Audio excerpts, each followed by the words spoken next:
மறைந்த தலைவர்கள் எல்லாமே எங்களோட கொள்கைவாதிகள். புரியுதுங்களா? ஆனா நீங்க மட்டும் ஊழல்வாதிகள். ஊழல்வாதிகளா? எங்கேயாவது நாங்க ஊழல் பண்ணணும்னு ஒரு குற்றச்சாட்டு சொல்லுங்க பார்ப்போம். இல்ல வாயை பொத்திக்கிட்டா இல்ல சொல்றதுக்கு வார்த்தை இல்லைன்னு அர்த்தம். ஆமா, நீங்க ஊழல் பண்ணவே இல்ல அப்படின்றீங்களே, அதான் வாயை மூடிக்கிட்டேன். நாங்க ஊழல் பண்ணோம்னு எந்த கோயில்ல வந்து சத்தியம் பண்ணோம்? ராக்காயிபாளையம் கோயில். ராக்காயிபாளையம் கோயிலா? அந்த கோயில்ல சத்தியம் பண்ணுங்க. ஹலோ, 1000 கோயில் இருக்கலாம், லட்சம் தெய்வங்கள் இருக்கலாம். ஆனா 2026 தேர்தல்ல காலங்காத்தால பூத்துல ஒவ்வொருத்தரும் வந்து லைன்ல நிப்பான். எது? பால் வாங்குறதுக்கு தானே?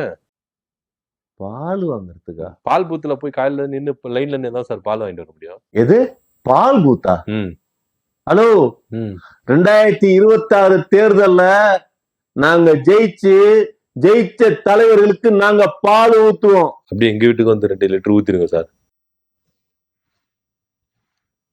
புரியல. இல்ல பால் ஊத்துறீங்களா? அப்படியே எங்க வீட்டுல 2 லிட்டர் பால் ஊத்திட்டீங்கன்னா நல்லா இருக்கும். ஹலோ, எங்கள்கிட்ட தோத்து போனவன் செத்து போயிடுவான், செத்தவனுக்கு நாங்க பால் ஊத்துறத பத்தி பேசிட்டு இருக்க. 2 லிட்டர் பால் ஊத்துன்னு புரியல. எங்களை பார்த்தா பால்கார மாதிரி தெரியுதா? இல்ல நீங்க பால் ஊத்துற பால் பூத்து அப்படின்னும் பால்கார மாதிரி தெரிஞ்சிச்சு. விட்டா வந்தேன்டா பால்காரன் பாட்டு பாடுவீங்க உங்களுக்கு. அவர் எதுக்கு சார் கூப்பிடுறீங்க? அவரே பாவம் டயர்டை உக்காந்துட்டாரு அரசியலுக்கு வேண்டான்னு. அவர் எதுக்கு கூப்பிடுறீங்க?